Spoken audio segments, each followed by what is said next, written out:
omulabi waffe owa 3ABN tukwanirizaako nate mu program effumbiro. Olunaku olwaleero tugguse nate ne ebinyuvu byokka ebibeera mu ffumbiro. Webale nnyo okuba nga weekuumira ku 3ABN TV n'okuba nga otwagala nnyo.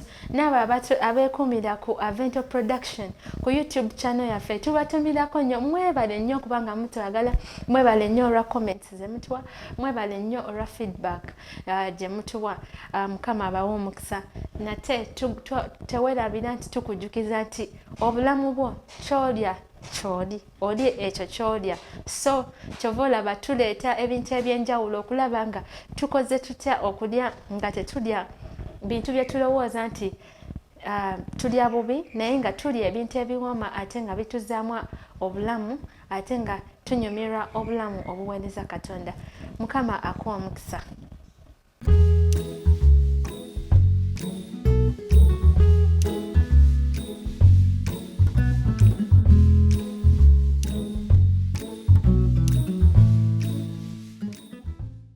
Kulikayo nate mukumulamu. Tuli mu program effumbiro nange omufumbi wa Grace Kaweesi. Olunaku olwaleero tuleese recipe endala. Ndoza weesunze nga nange weneesunga olunaku ebiseera ebisinga neesunga okuba nga ndi wamu nammwe. Njagala tufumbe nga nawe wofumba.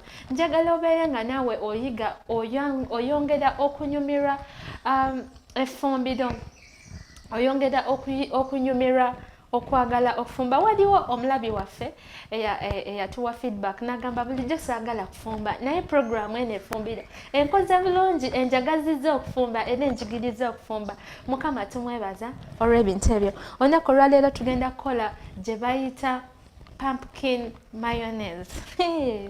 Oba bakiyita batya mu Luganda nange sikimanyi, naye gye tugenda okukola tugenda kukola pumpkin ensujju.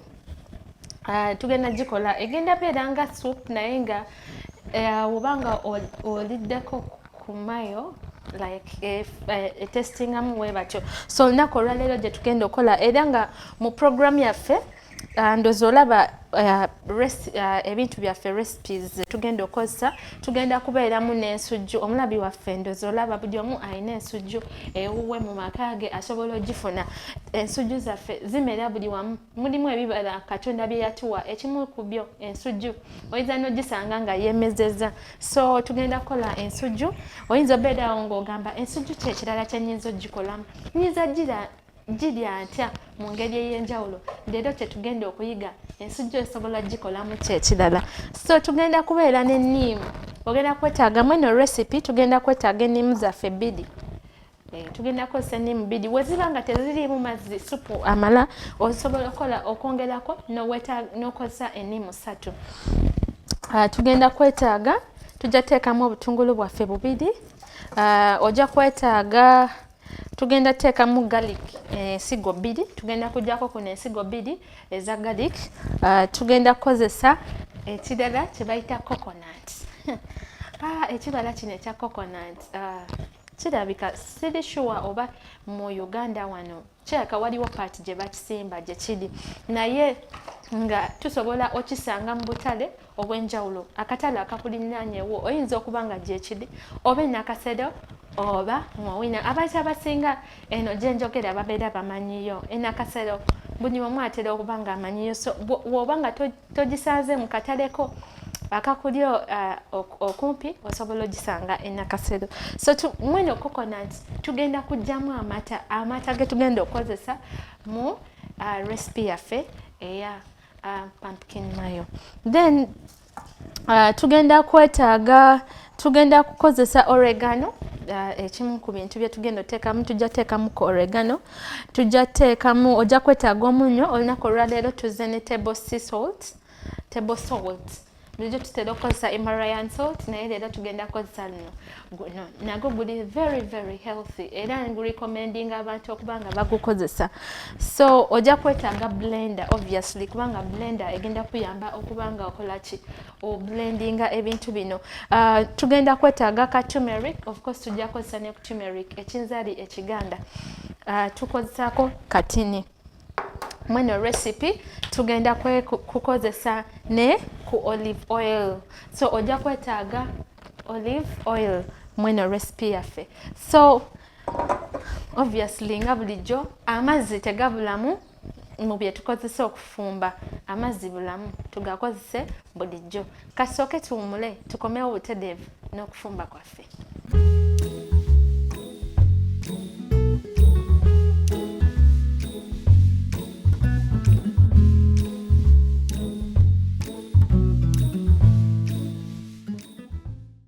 Omulabi waffe owa 3ABN teweerabira nti ekikulu kye twetaaga mu ffumbiro okubanga bwe tuba tuteekateeka ebintu byaffe tubeera bayonjo. Obuyonjo nja bwogerako mpaka tulina okuba nga tuteekateeka n'obuyonjo kubanga ebintu bye tuba tuteekateeka ebiva mu ffumbiro either bisobola okulwaza ab'omu maka gaffe oba oba ne bw'oteekedde. So tulina okuba nga twegendereza engeri gye tuhandolingamu emmere mu ffumbiro. So tutandika n'okunaaba mu ngalo era tugenda sooka tunaabe mu ngalo nga tetunnakwata ku bintu byaffe. So tugenda kuba nga tunaabako mu ngalo. Engalo tuzinaabira ddala bulungi ne zitukula bulungi.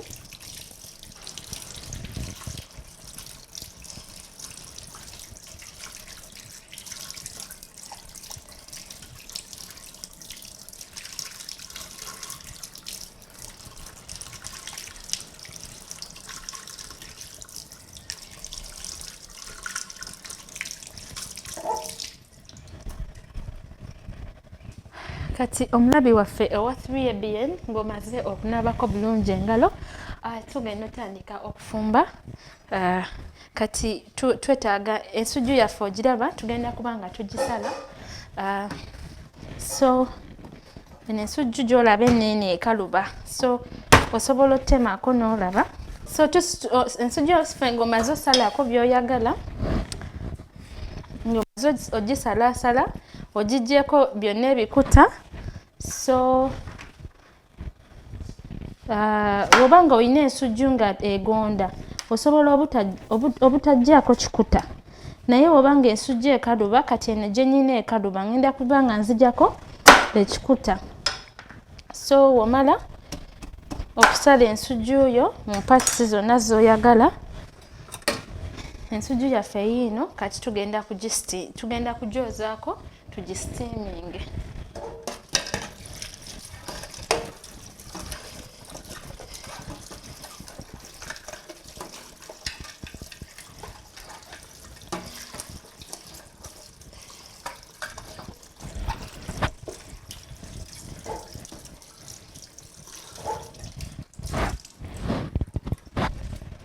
So tugenda kukozesa steamer. Tetugenda gitokoseza mu mazzi, tugenda gitokosa butokosa. So tugenda kukozesa steamer. Oyinza obaayo ne sepikibweti nga ya steamer nga wansi oteekamu amazzi wano n'otuuzaako. So tugenda kuba nga tutokosa. In case nga tolina steamer wo osobola okukozesa engeri yaffe eri loko ey'obulijjo nti osobola otema endagala n'oteekamu emizingoonyo n'oteekamu ensujju yo neba nga teri mu mazzi direct. So naye wano tugenda okukozesa ka steamer. So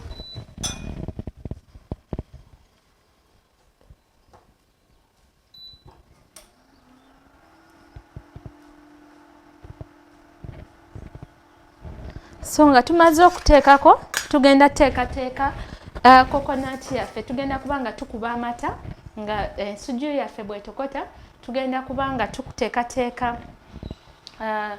ekirungo kyaffe ekirala ekigenda ogenda mu pumpkin. So tulina coconut, twagambye nti mweno recipe tulinamu coconut.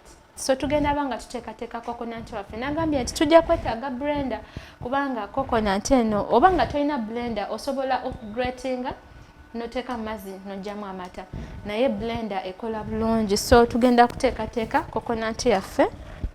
Coconut eno oyinza okuba nga tomanyi tugiggyamu tutya.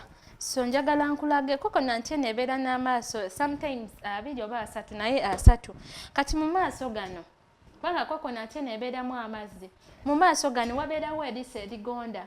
kati eriisa lyofumita nga ligonda lyosooka n'olikozesa kati mweno case kankulage lino ligonda naye woofumita ku lino liyinza okugaana okweggula likaluba so erigonda lyofumita kati womala odifumita n'oba ng'osobola okuggyamu amazzi nga tonaba kikoona kubanga wookikoona bukoonye oyinza ogafiirwa ate nga n'amazzi malungi ate nga nago ogaagala okuba ng'okola ki ng'ogakozesa so tugenda kuba nga tuggyamu amazzi gaffe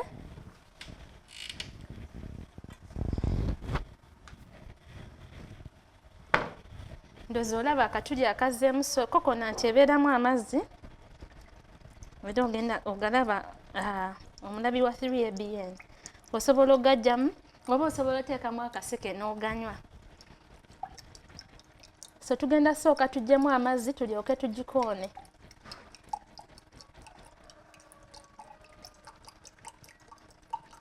gano amazzi malungi nnyo nnyo nnyo ku mubiri gwo geetaagira ddala galimu minerals ennungi ze weetaagira ddala mu mubiri gwo osobola okuba ng'oganywa nago malungi noba nga togafiirwa so oba ng'osose n'oggyamu gano amazzi n'olyoka ogikoona olaba gilasi nnamba egenda kujjula kati gano amazzi w'okoona obukoonyi oba ogafiiriddwa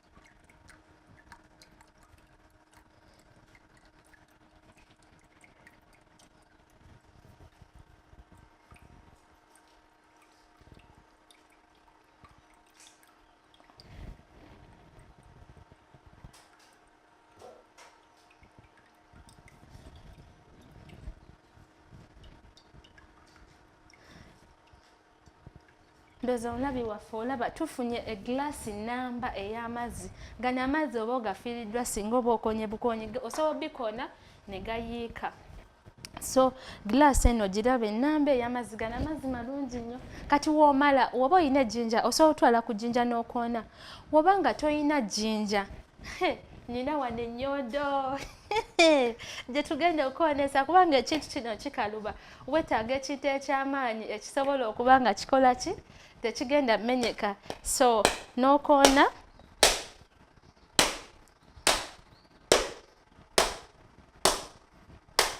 mufumbiro obadde okimanyi nti oweetaaga ennyondo mu ffumbiro ojja kuyiga olunaku olwaleero tuli ku 3ABN ku 3ABN kuba kuyiga na kunyumirwa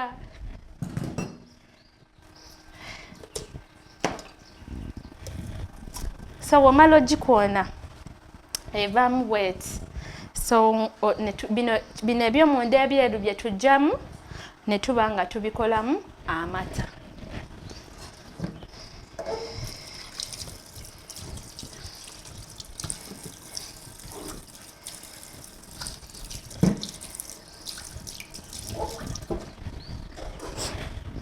so omulabi waffe oggyamu bwoti oba oyagala okuggyamu kokonanti eyo oggyamu ofuna akambe n'oba ng'oggyako bino twagala kino kifresh kyoyagalako so kyetugenda okuba nga tuggyako kyetugenda oba nga tukozesa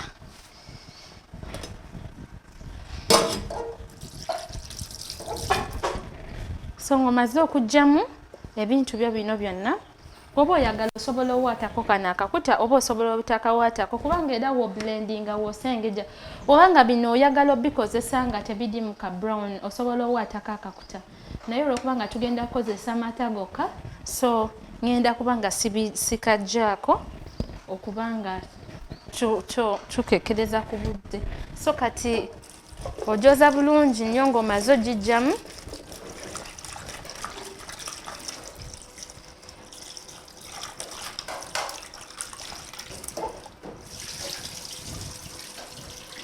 omulabi waffe owa 3ABN effumbiro lyo buli kimu ky'okozesa olina okuba ng'okyoza nga kiyonjo especially ebintu by'ogenda okozesa nga abantu bagenda birya nga biki nga biri fresh nga bibisi olina okubya ng'obyoleza ddala ne biba nga biyonjo kati nga tumaze okwoza olw'okuba nga amata ge tugenda okuggyamu twagala gali fresh tugenda kwera kuddamu twozeseemu tubiyumunguse n'amazzi amafumbe tugenda kuba nga tuddamu tuyumunguse n'amazzi amafumbe kubanga twagala gundi yaffe eneebeere nga nnyonjo. Amata tugenda gakozesa nga gali fresh, so tuyimungusaako n'amazzi amafumbe.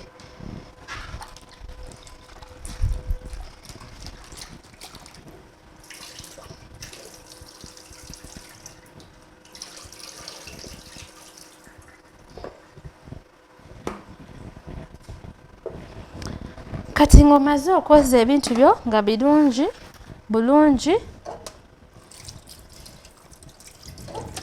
tugenda ku blendinga. Nawe tuba tu blendinga coconut ono, tugenda kukozesa warm water. Tugenda mu blendingisa amazzi ga buguma kubanga twagala amata gaayo gaveemu nga maka bulungi. Amazzi w'okozesa amazzi aganyogoga, amata gavaamu nga geekuttekuttemu, naye twagala tuggyemu amata nga tegeekutte ng'ate maka bulungi, so tukozesa amazzi agabuguma. So omulabi waffe owa 3ABN ojja kwetaaga warm water. Tugenda ku blendinga, tugenda teekamu coconut waffe, tugenda teekamu coconut waffe, tugenda mu blendinga. Kati wetuba tu blendinga wano, tugenda kuteekamu blender gye nkozesa eriko cups oba measurements. So osobola okwetaaga ebikopo measuring standard. Bino ebikopo si bino ebinene ebyaffe nga 5, naye bwekiba nga kinene kino ekyaffe osobola okukozesa kimu, kiba kimala. So ngenda kukozesa 5 cups. 4 ziri wano ezange, kati 5 zibeera wano. Yes, 5. So amazzi gange gabuguma era ndoza ogalaba omulabi waffe wa 3ABN gavaamu n'omukka. So amazzi gaffe gabuguma ge tukozesezza. So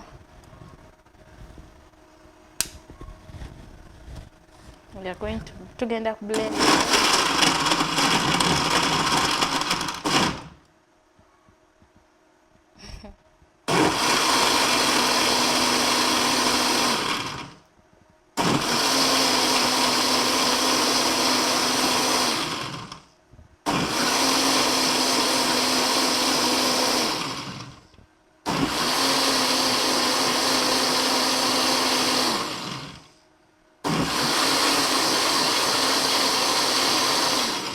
Olina okublendinga n'olabira ddala nga temukyalimu mpulunguse nga byonna byekubye bulungi.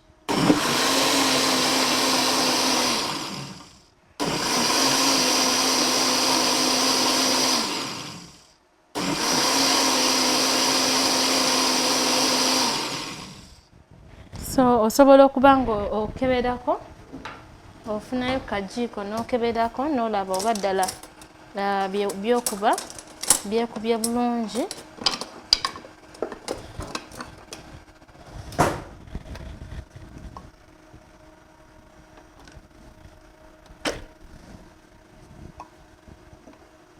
Nga temukyalimu ngenda kwongera nkubemuko katini.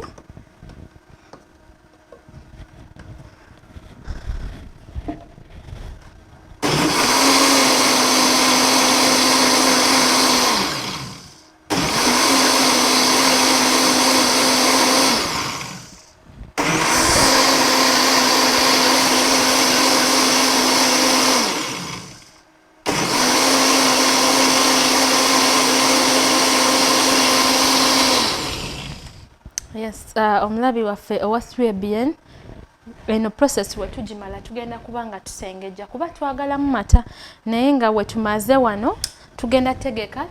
Jjukira twagambye tugenda kwetaaga lemons, tugenda kutegeka enimu zaffe juice waazo naye tumuteekaawo. So ebintu byobitegeka so that womala nga biri ready. Tugenda kuba nga tutegeka enimu. Yes, omulabi waffe teweerabira osooka n'okeberako ku byafumba oba biyidde kubanga kati nze mbifumbira wano kumpi nabo babituuse ku stage gye mbyagalirako, so bikyabulamu katini. So nga we tukyalindako tugenda mu kuteekateeka ebirungo byaffe ebirala bye twetaaga mu eno recipe. So tugenda kukola ennimu, juice w'ennimu zaffe. Twagambye okola ennimu 2 naye wezinaba nga zirimu juice mutono tugenda kukozesa ennimu 3. So tugenda kuba nga tuzoozaako.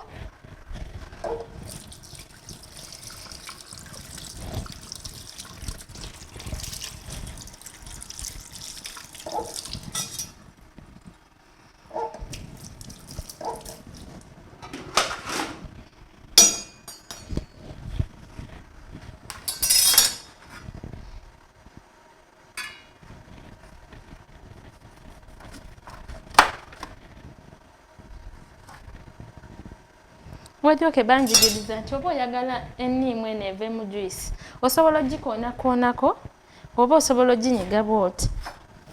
Naawe simanyi kagube mucungwa osobola okigezaako ey'ewaka, bagamba kiba kijjamu juice amala nga mulungi.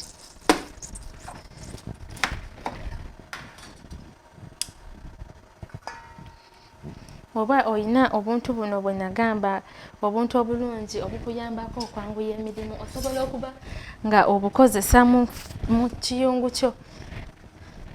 So tugenda kuba nga tukamula juice waffe ow'ennimu.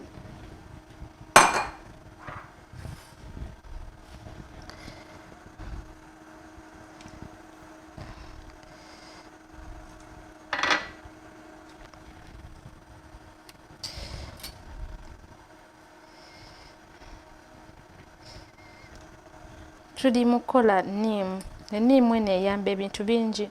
Abantu abamu balowooza nti ennimu eri acidic, naye esobola okubeera acidic wano kungulu, naye batugamba nti wetuuka mu mubiri efuuka alkaline.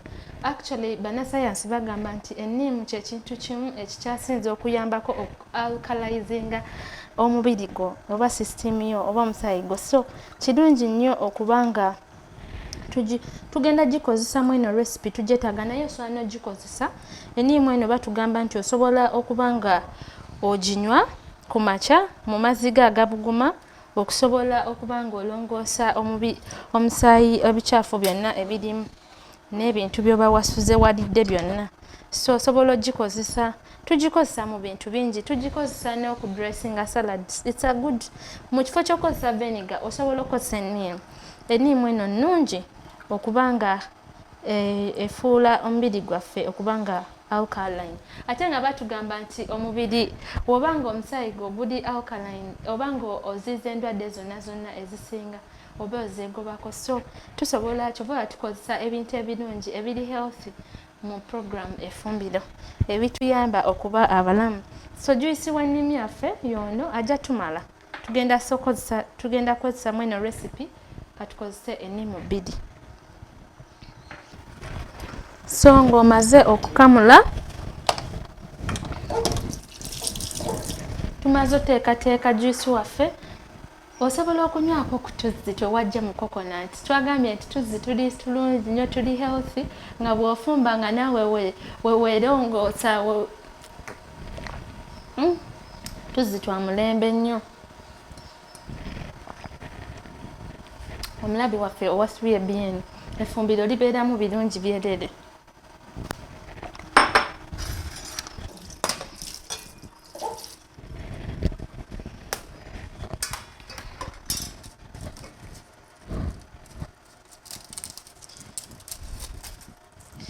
Twagambye nti tujja kwetaaga obugaliki obusigo 2 era tugenda kuba nga tubukozesa.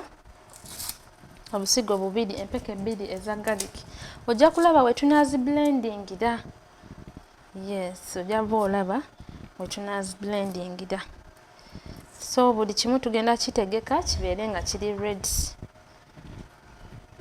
Galiki waffe naye tugenda mutegeka abeere nga ali ready. So omulabi waffe owa 3ABN nga tukyafumba, waliwo recipe endala gye ngenda okuwanga bonus. Recipe eno eri mu cashew nut. Cashew nut ndoza muze wabaze nga mugoberera program efumbiro. Tukozesa nnyo cashew nut nga one of the one of the ingredients mu gundi zaffe mu bintu bye tufumba. So tugenda kubanga ngenda kubawaayo ka bonus aka cashewnut oba tugenda kola cashewnut cream. Cashewnut cream kano kawooma nnyo obanga osooka lya ku chapati, osooka okalya ku mugaati ate nga kantu kangu nnyo.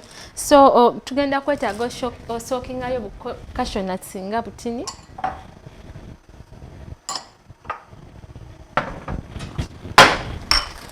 Tujja sookingayo, osobola osookingayo olubatu nga lumu.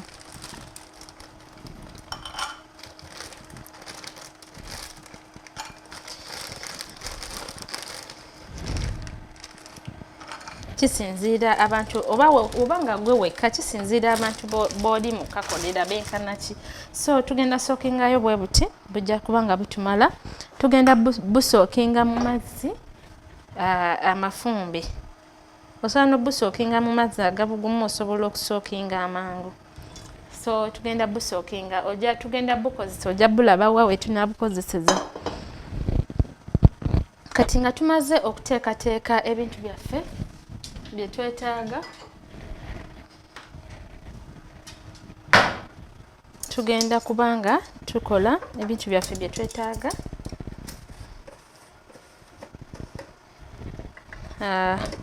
Tujja kwetaaga turmeric. Jjukira twagambye tujja kwetaaga ka turmeric, naye tugenda teekamu ka turmeric katini. Tugenda teekamu a quarter teaspoon of turmeric. Quarter teaspoon of turmeric. Kitegeeza katini ke twetaaga. Tugenda teekamu, this is oregano.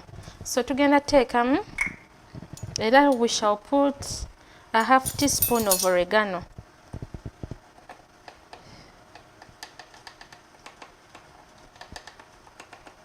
Kitegeeza togijjuza nnyo kubanga mutwe naye nga it's really there. Tugenda kwetaaga half teaspoon of oregano. Tujja kwetaaga a half teaspoon of basil. Zino spices ziri option, you can choose them. Osobola ziteekamu oba osobola zitaziteekamu, just kuteekamu kawoowo kalungi. So basil, zino spices ziri natural herbs. Herbs abamu tuzikozesa ng'eddagala, naye waliyo herbs ze bakozesa mu kufumba. Herbs oba baziyita ddagala sikimanyi, naye si ddagala lino erikaawa. So waliyo spices ze tukozesa nga ziringa herbs, natural herbs nga tuzikozesa mu kufumba. So half spoon of basil. Kakati tujja kwetaagayo ne woba ng'olina fresh rosemary osobola okukozesa fresh, oba ng'olina atali fresh osobola okukozesa omulambasi. Osobola okukozesa also half spoon of rosemary, tugeze olina powder. Kati rosemary ng'eno nayo herb, era abantu abamu ndooza mukamanyi kano ka rosemary. Abantu abamu bakakola ki? Bakasimba ewaka waabwe. Kati ne zino nga basil, oregano nazo herbs tuzisimba ewaka, naye oba tozirina osobola ozikola nga powder. So kati tuyina basil, tuyina rosemary, tugenda mukozesa mulamba. So katukebereko ku bintu byaffe tulabe oba biyidde. Tugenda kwendezaako ku muliro katini, naye kyemmanyi biyidde. Omulabi waffe owa 3ABN, ensujju yo wonginyiga wogiyisaamu fooko n'olaba nga fooko eyitamu bulungi omanya ekoze ki? Eyidde. Kati n'olw'ensonga eyo tugiyisizza.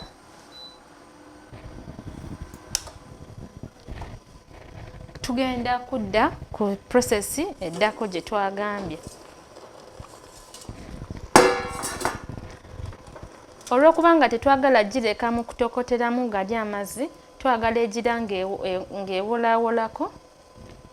Ngenda giggyako ku guno omuliro, egire ng'ewola. Osobola n'ogiyawuzaamu n'ogiteeka mu space mwesobola okugira ng'ewolaawolako, n'otateekamu bintu byokya nnyo mu blender yo.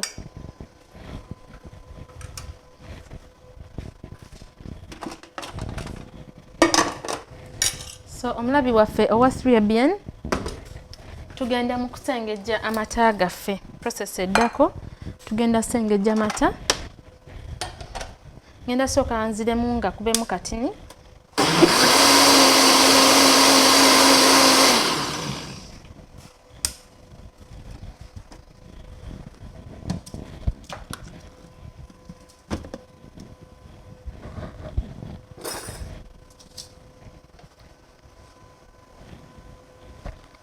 Tugenda kubanga tusengejja amata gaffe. Ndozo galaba omulabi waffe wa 3BN gali kwekola bulungi nnyo.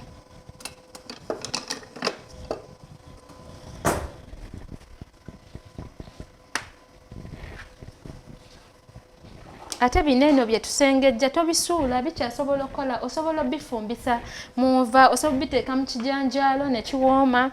Osobola obibekingisa, osobola obiteeka mu bintu ng'ogenda bakinga nga cookies, cakes. Osobola n'obidryinga n'oba ng'obikozesa ne biba nga bikala bulungi. Oba oyagala obidryinga osobola obiteeka ku muliro n'obisiika mpola mpola mpola n'obudde mpaka we bukala bulungi. N'otereka mu mukebe gwo n'oba ng'okozesaako buli kaseera birina akawoowo akalungi, biteeka akawoowo akalungi mu nva zaffe. So tosuula mu ffumbiro, tewali kye tusuula, buli kimu ky'okozesa osobola n'okikozesa ki ewalala era tukisuula.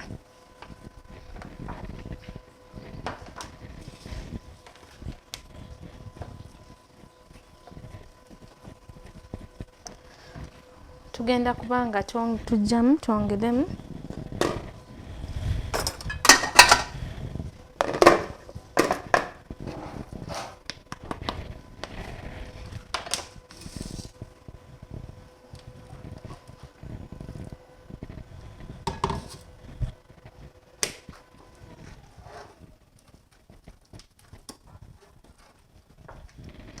ndabi wa 3BN ettalyo lirabye.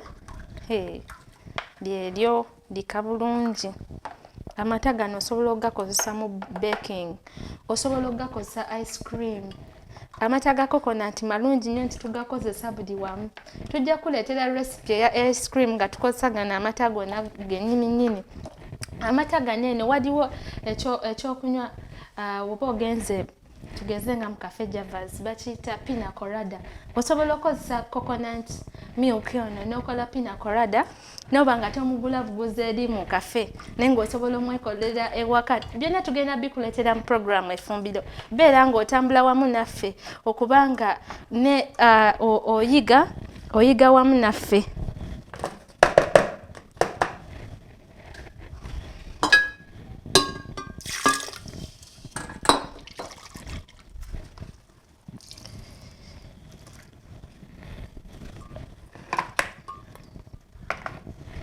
So nga tumaze okufuna amata gaffe tugenda ku kakati ekintu bulijjo kye tubadde twagala oba recipe yaffe katugenda okukola recipe yaffe. Kati ogenda teekamu ensujju,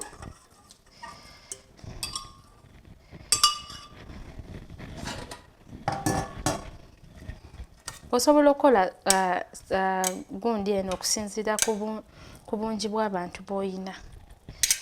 So kijja kuva gy'oli. N'endooza tugenda kulekera wano. Gye twakoze etumala bumazi. Ojjukira nti twapimye ebirungo byaffe bino tugenda biyiwa mu buyiyi. Gadiki waffe ensigo 2 tugenda ziteekamu. Tugenda teekamu ne ku rosemary waffe. Leero tukozesezza bulamba. Tugenda blendingiramu bwonna wamu. Then tugenda kuyiwamu lemoni yaffe. Kati ne mweno recipe ojja kwetaaga olive oil. Osobola oteekamu 2 tablespoons of olive oil in your recipe. Kati tugenda kuteekamu amata.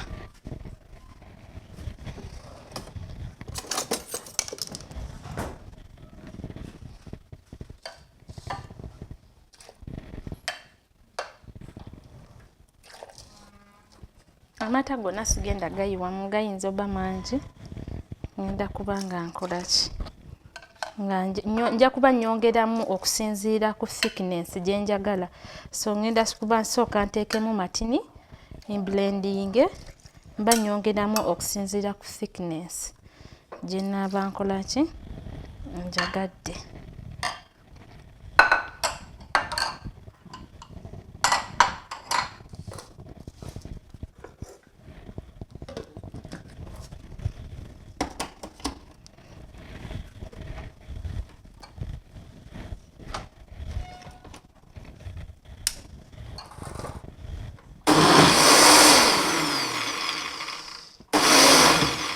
Tugenda kwongeramuko katini ku mata.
Omunabi waffe owa 3ABN tuba tetwagala kyamazzi nnyo, so ngenda kwongeramu katini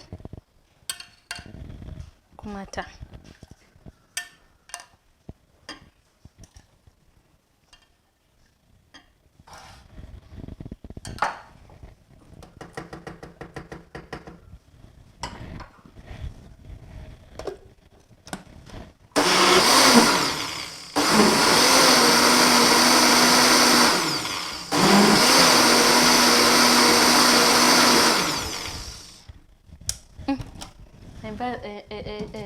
Mayonnaise waffe awedde.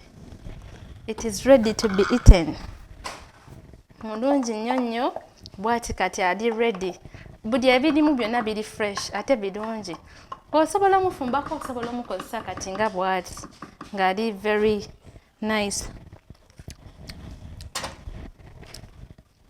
Omulabi waffe owa 3ABN nga tukola supu waffe oba pumpkin mayo, tugenda kuteekamu coke salt. Mweno time jjukira nti twagambye nti tuteekamuko ku munnyo. So teekamuko ku munnyo mutini nnyo n'omala n'oblendinga.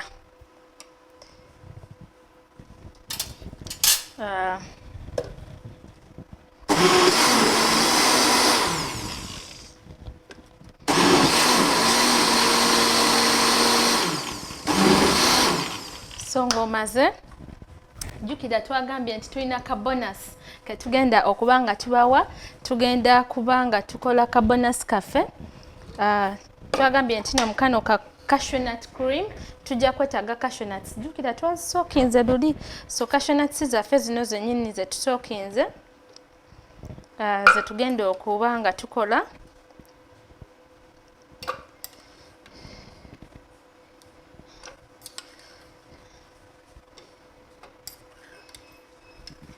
Ka recipe kano tukabawadde nga bonus abalabe baffe aba 3ABN.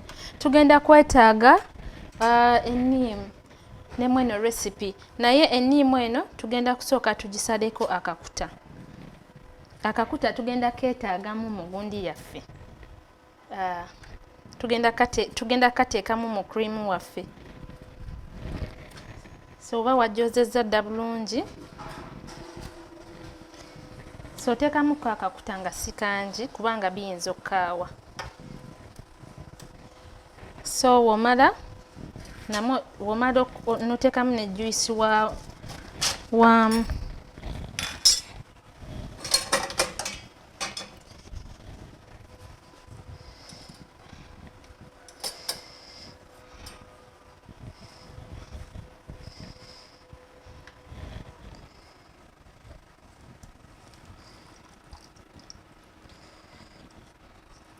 ne ka juice ka lemon okateekamu. Oyinza oteekamu half a lemon. Kubanga butono kanteekemu half a lemon. Nomala n'oteekamu tugenda teekamu 1 tablespoon of honey. Honey or molasses, but if you have honey, the better. If you have molasses, oba olina molasses nazo zikola for as a sweetener. So sweetener gye tukozesa wano molasses oba honey. So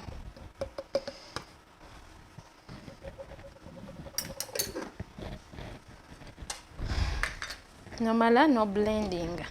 Osobola oteekamu otuzi tutono, amazzi matono.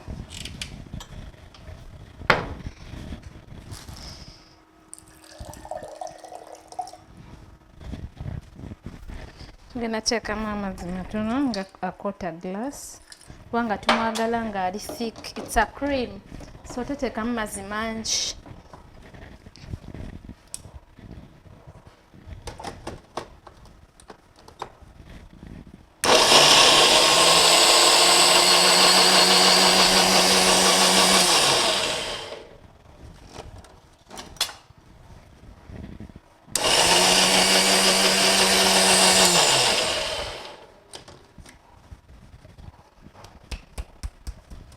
So kanolaba how it is. Ngenda kwongeramu kutuzi tutini kongera okubeera nga kali so thick. So ngenda kwongeramu kutuzi.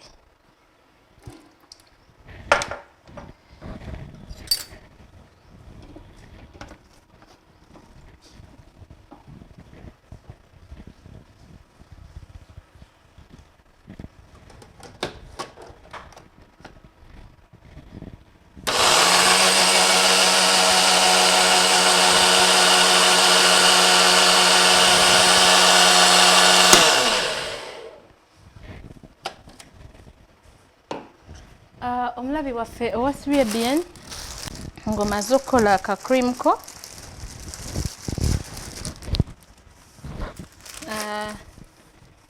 Tugenda kubanga tukakulaga we kafaanana.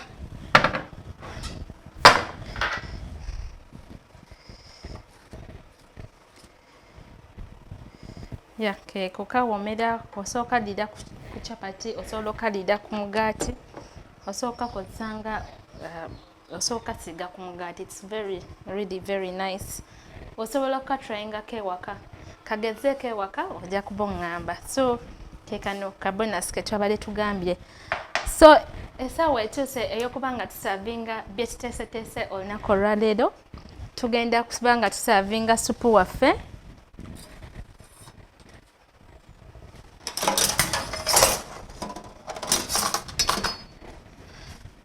Ke kaseera mulindwa.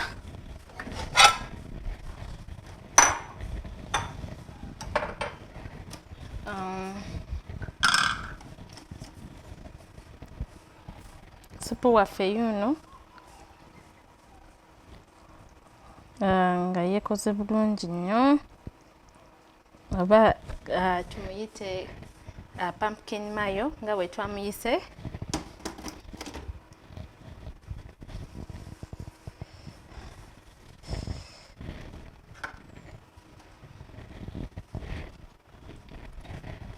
Omulabi waffe owasibye bien gw'olaba otya mazima ddala. Tunuulira mayonezi waffe ono. Osobola omusavinga, osobola omulya yekka, osobola omulya yekka, osobola omusavinga osobola omulya ne crackers, osobola okukola toasted bread, omugaati nga ogukaziza bulungi n'ogukozesa, osobola okukozesa chapati. Oba waliwo ne zino abayindi ze bayitanga naans, bazikolanga mu chapati, osobola okukozesa ezo. So tugenda mu kaseera katukomewo. Omulabi waffe owasibye bien no mutestinzi waffe wekuumiddeko tovaawo.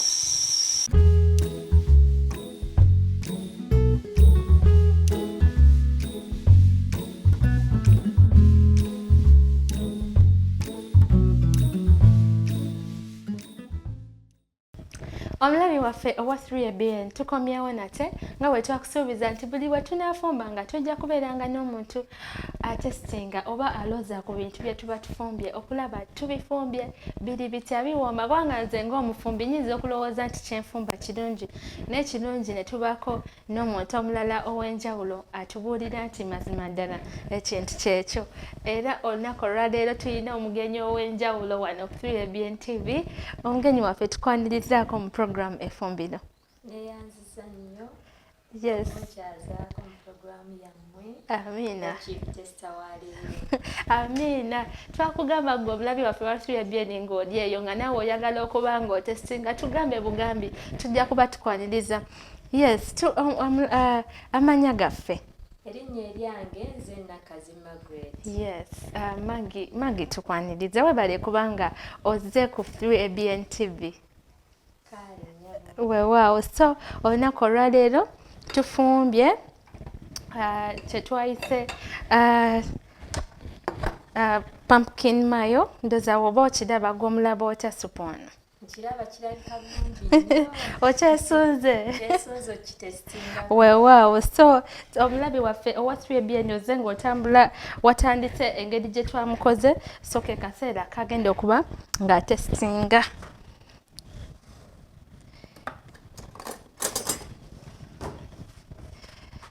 Wobanga olaba ntaddewo twagambye nti omulabi waffe osobola supu ono oba mayonnaise waffe okumulirako ebintu eby'enjawulo by'oba oyagala. So tugenda kubanga tumuwa atestinge. Nkozeewo cucumber, agenda kubanga atestinga ne cucumber. Tulabe engeri gye kigenda. Omukisa gugwo nnyabo. Neyanziza nnyo.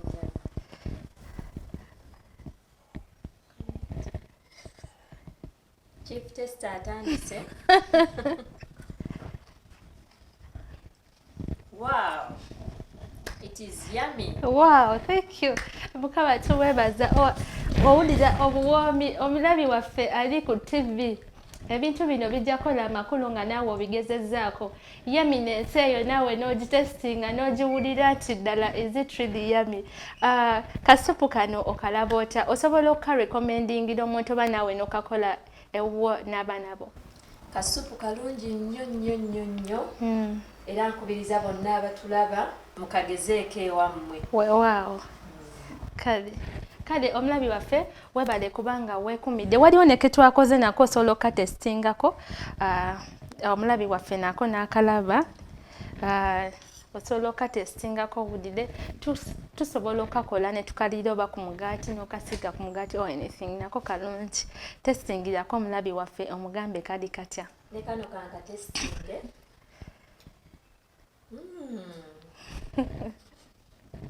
Kasufu nnyo. Weewaawo. So omulabi waffe owa 3ABN webale nnyo kubanga otambudde naffe. Njagala okujjukiza nti gwe alabira ku YouTube channel yaffe ku kibanja kyaffe ekya YouTube channel teweerabira ku likinga, commentinga na kusharinga. Twakugamba nti woba oyina ky'oyagala kyonna tufumbe osobola okutusindikira ku namba yaffe eyo eyita ku screen ne tukigezaako wano. So webale kubanga weekumidde mu program Effumbiro. Teweerabira gwe atalina app eya Avento Media. Genda mu Play Store o downloadinge app yo obenga osobola tulaba live ku simu yo wonna woli. N'oba ng'osubiddwa program oba nga toli waka ng'omanyi weesonga program Effumbiro wonna woli osobola tulaba ku simu yo.